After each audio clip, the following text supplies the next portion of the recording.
I am live. I am now going to go post our link to this lesson on our sheet music or on our homepage, denverguitarorchestra.com. Hopefully you are already been there and making way to. Let me adjust this. I'm supposed to keep all of this stuff out of the way.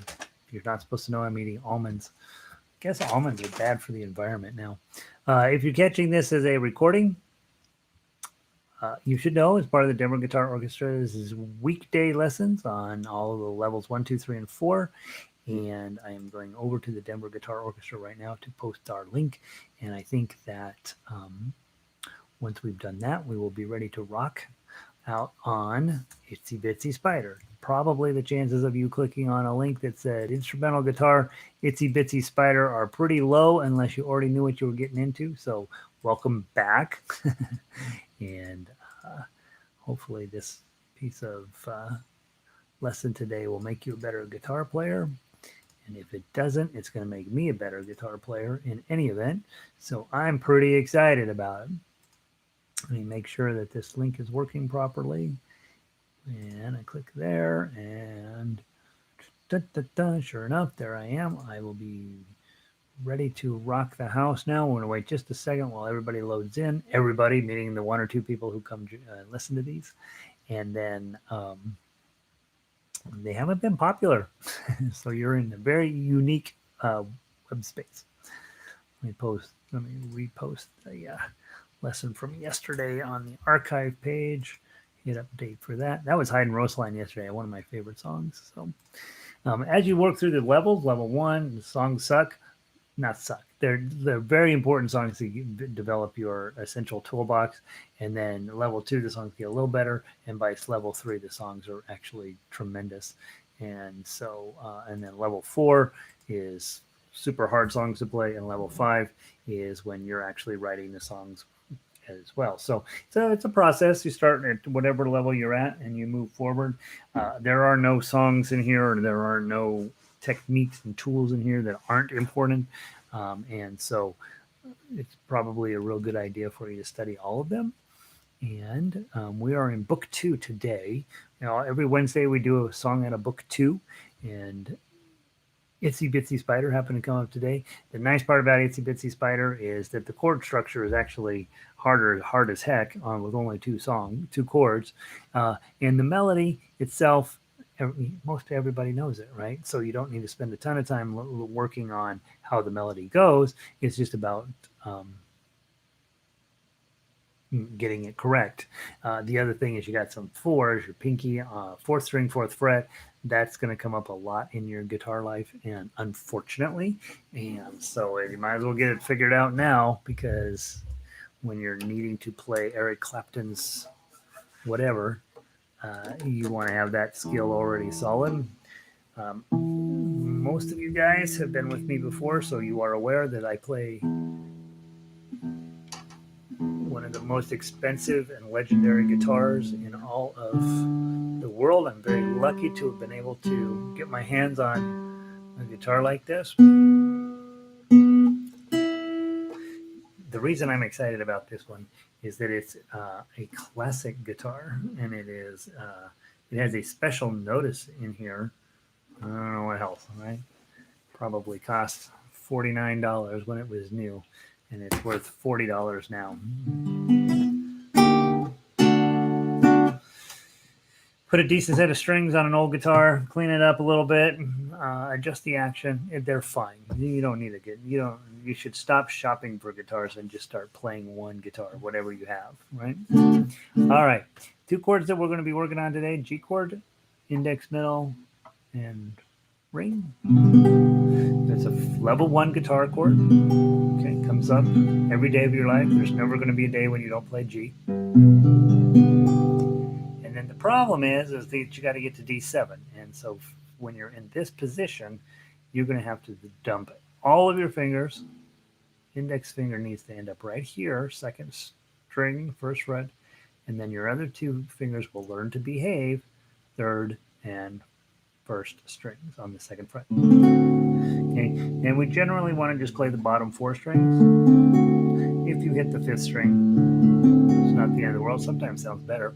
Yeah, but you don't want to hit that string. You don't want to hit sixth string. You get that weird sound. That's the sound we're looking for there. And then to get back, as we always talk about, just lead with your index finger, index, middle, and your ring just slides up. Okay. All right. So there's your left hand. Left hand is a lot of work because we got to.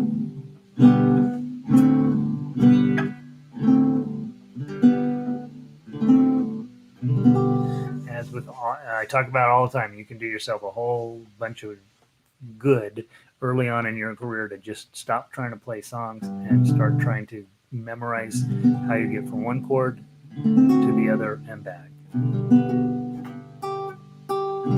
Okay, there's your G and your D7. What really matters on a song like this is your right hand.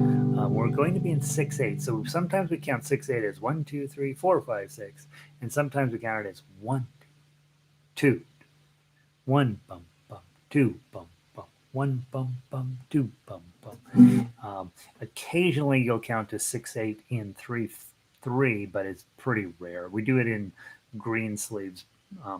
Certain part of one of the guitar lines is counted in 3, but for the most part, we either count it either in 6 or we count it in 2. Let's run through it and play it. I'm going to sing. It's never a good thing. We'll go all the way to the bottom. We sing page 1 and page 2. When we get to 16, we're going to come all the way back. We're going to play the whole song a second time. And then when we go down, don't forget, at the end of 15, that's the first repeat. So you skip over 15 and play, you skip over 16 and play 17 and 18. So what I do on my sheet music is I have a highlighter and I put a piece of yellow right at the beginning of measure 16. So when I'm pulling up to that, it reminds me to think, is this the first time or the second time you've played that? And then if it's the first time, I go back. I also will put a piece of yellow highlighter on wherever the repeat is. Now on this song, it's at the very first measure, which is where it often is. So I would may or may not put yellow highlighter on there. But if it's anywhere else, for sure, I put yellow highlighter on there because my tendency will be to go to the top of the song on a repeat. And if I don't go there, then I want to have a visual reminder of where I'm supposed to end up. Okay. If you are a newer player, thumb down is beautiful. Okay. You've been around a while, claw. And of course, we have an arpeggio line written out on this song, and it's down here on these lower strings for the G, and then on the upper strings for the D. G chord, D7, G. So the second time we come around through, I'm going to try playing some of that arpeggio, and I may chintz out a little bit and just play the middle 5, which works just fine as well. All right, from the top, G chord, then to D7. 1, 2. The itsy bitsy spider went up the water spout. Down came the rain and washed the spider out. Out came the sun and dried up all the rain, and the itsy bitsy spider went up the spout again. Okay, to the top. The itsy bitsy spider went up the water spout. Down came the rain and washed the spider out. Out came the sun and dried up all the rain, and the itsy bitsy spider went up the spout again. Okay. So that would be the arpeggio pattern. Obviously, I would work a whole lot more If I were going to sing that and do arpeggio patterns, I would really want to have that dialed in. The melody is pretty challenging when you're playing arpeggio picking and making sure you're on the right strings at the correct time. The whole thing works pretty well. 1, 2, 3, 4, 5, 6. 1, 2, 3, 4, 5, 6. 1, 2, 3, 4, 5, 6. No matter what chord you're holding. So this is actually a fairly decent song to get to double check that you're keeping a consistent pattern on your right hand. And so a lot of times people want to practice new skills on hard songs. I say, boy, practice the hard skills on easier songs so that then you can take them to the fancier songs you really want to play, and you've already had the experience of knocking them out on something easier. So the song itself, lots and lots of challenge to it in many ways. G chord and D7, they don't not necessarily feel like they're related at all. They're good friends. They will always be showing up together on lots and lots of songs together. So getting down where that's happening pretty comfortably for you is important.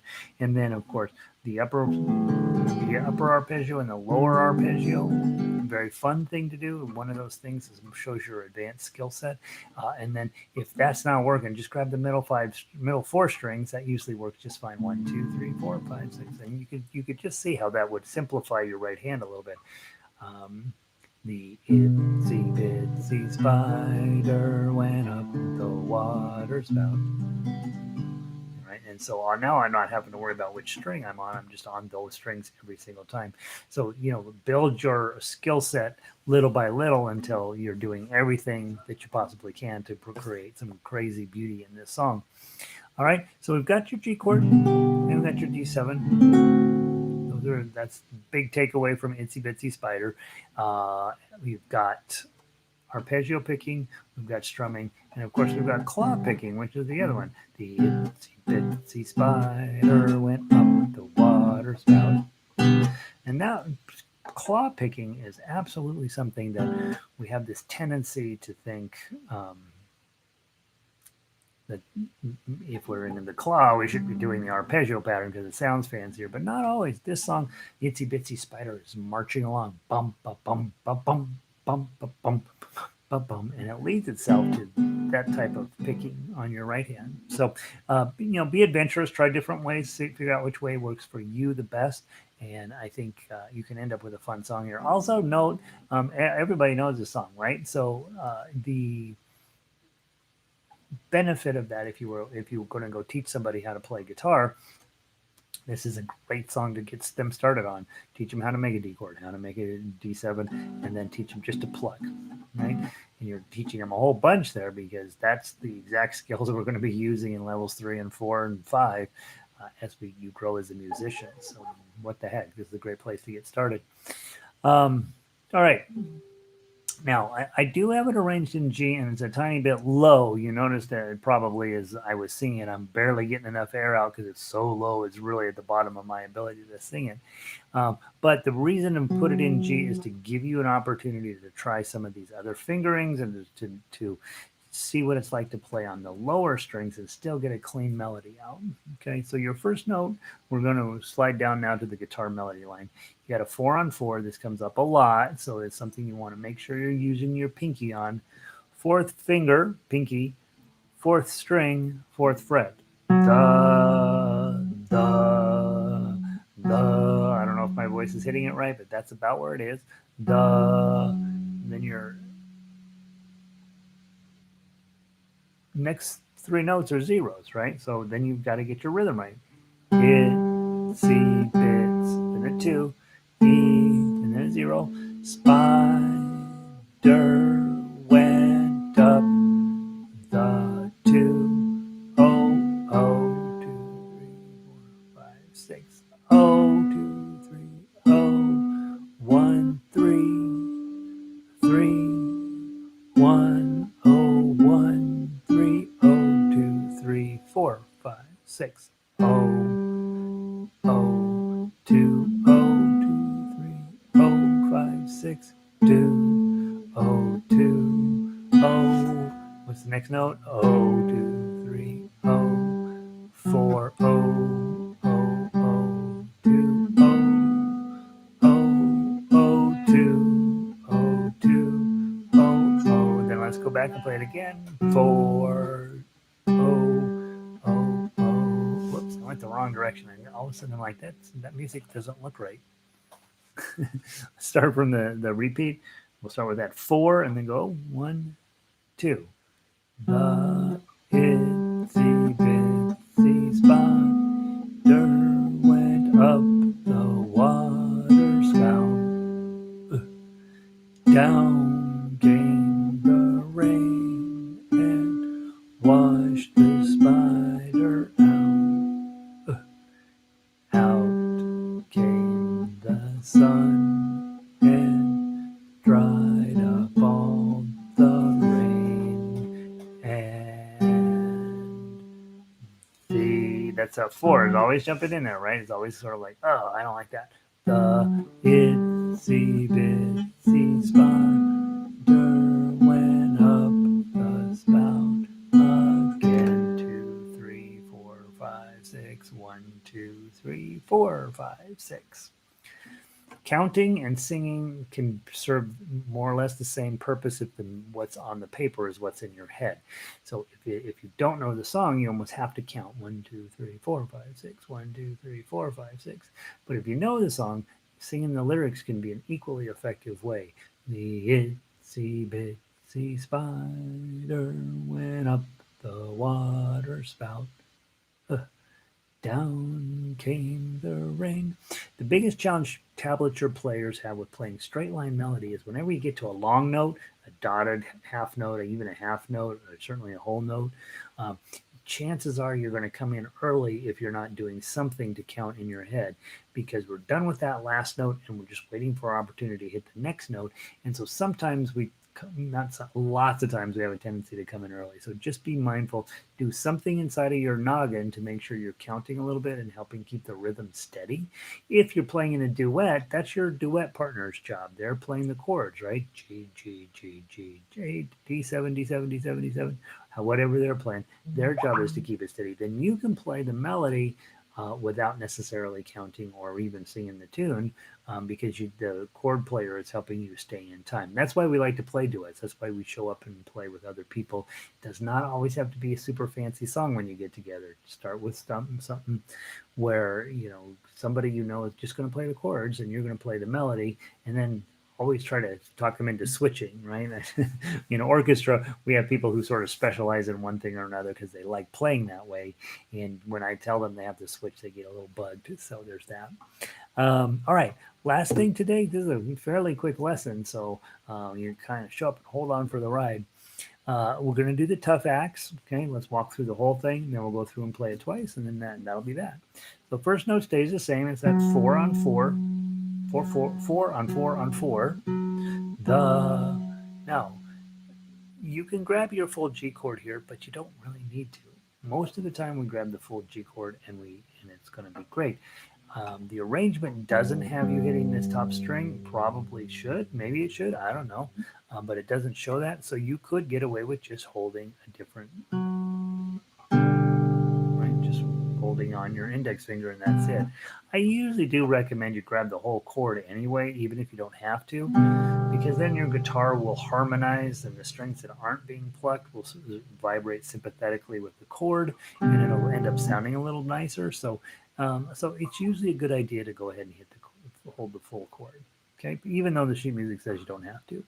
Hit the 4, and then we've got the chord on, and then we're going to hit these strings 5, 4, and 3. Hit the 0, hit it again.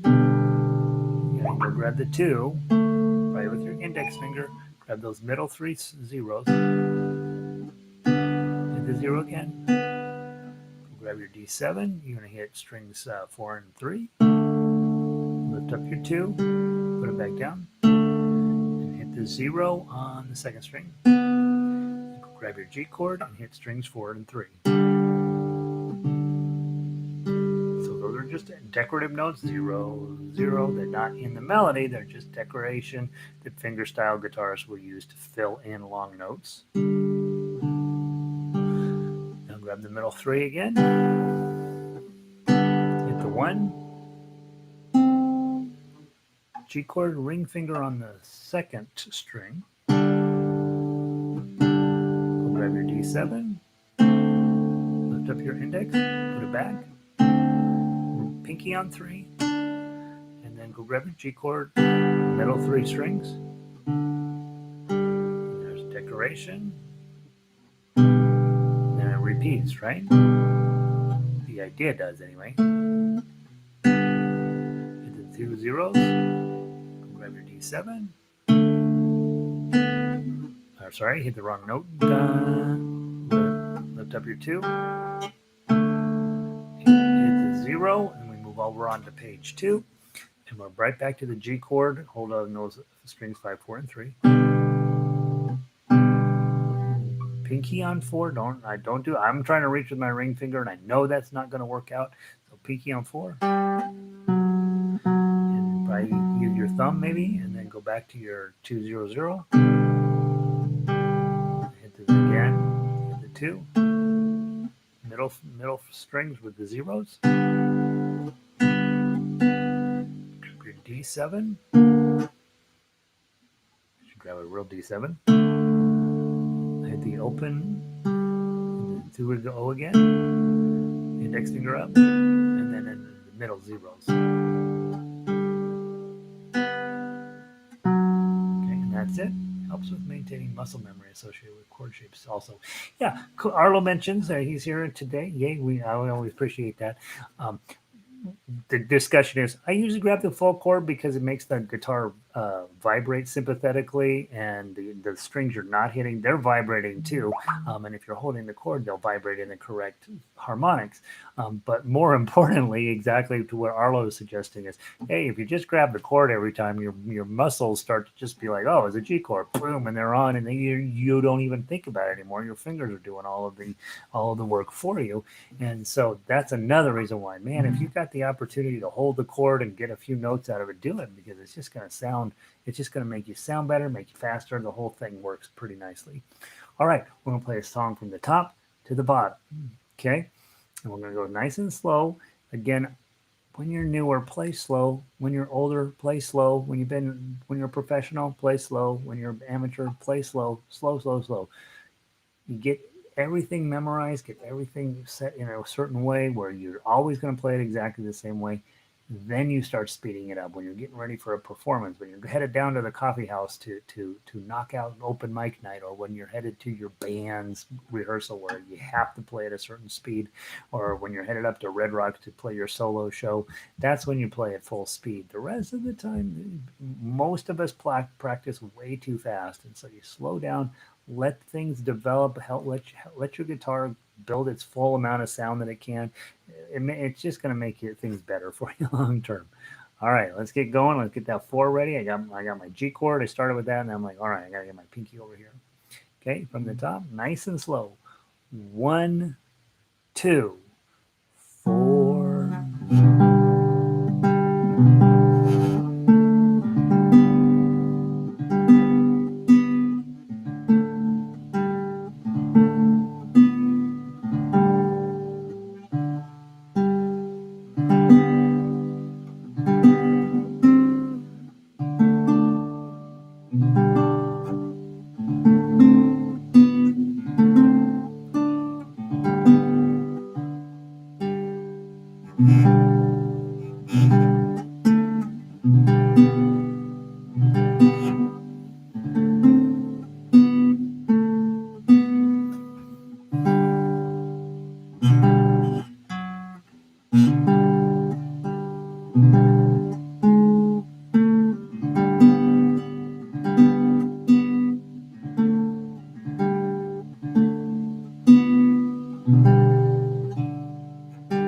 Top. Let's play it one more time. I hit the wrong button. Let's go again. I'm going to switch to plucking.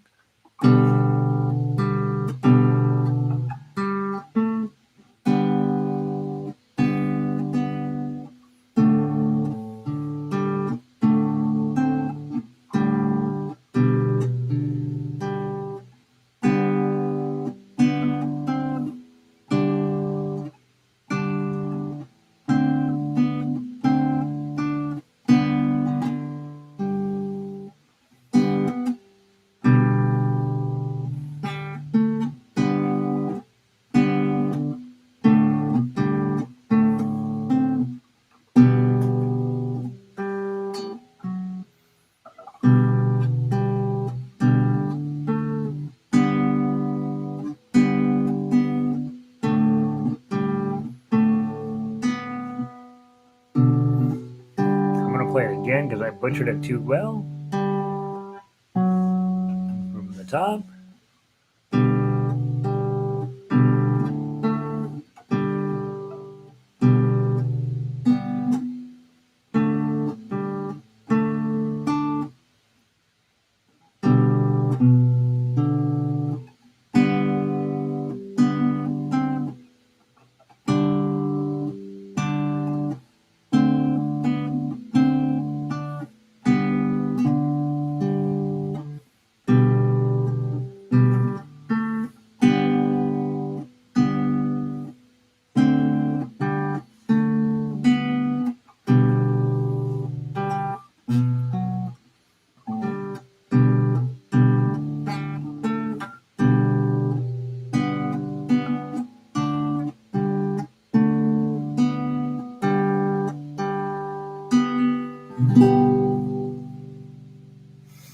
So I butchered it up pretty good all three times. But the idea is there, and if I would practice or Itsy Bitsy Spider a little bit more, I would probably have a pretty nice little tune there. All right, so it's harder than it looks. And again, when we're studying these easier songs, treat them as etudes. Slow down, take your time with them. Really try to get everything just so, and then move on. Right, you're not going to become an expert at playing Itsy Bitsy Spider, but you do want to get better at those skills that are in there. I think it's a kind of a hard song, to be perfectly honest. 6/8 time. It's interesting. G to D7. G to D7 is coming up every single day you play, so you might as well get super good at that. And then of course on that lower voicing in there means that your melody is rolling along through those middle strings, which we have a little bit harder time uh, getting the melody to be clean and clear. And you saw me sort of fighting which strings I was supposed to be on, and that's pretty normal when you have inner voicings like that. Um, I think that's it. So, hope you guys are having a great day out there. Hope you're staying inside and not getting yourself in peril. It's pretty brutal out there. We're in Colorado. We have a beautiful day today. So, hopefully, you're having a beautiful day wherever you are. And that's about what I have to say. Arlo, thanks for checking in. I always appreciate you being here. Super great guitarist that we're very lucky to get to spend a little bit of time with. And hopefully, this lesson is helpful. DenverGuitarOrchestra.com. That's where all the sheet music is. It's all free. Just go and pick out whatever you want to, and you can become a better guitar player. Hopefully better than me. I will talk to all of you soon. Have a great afternoon. I'm going to end the stream and go out and don't go out. Stay in and play guitar. Talk to you later. Bye.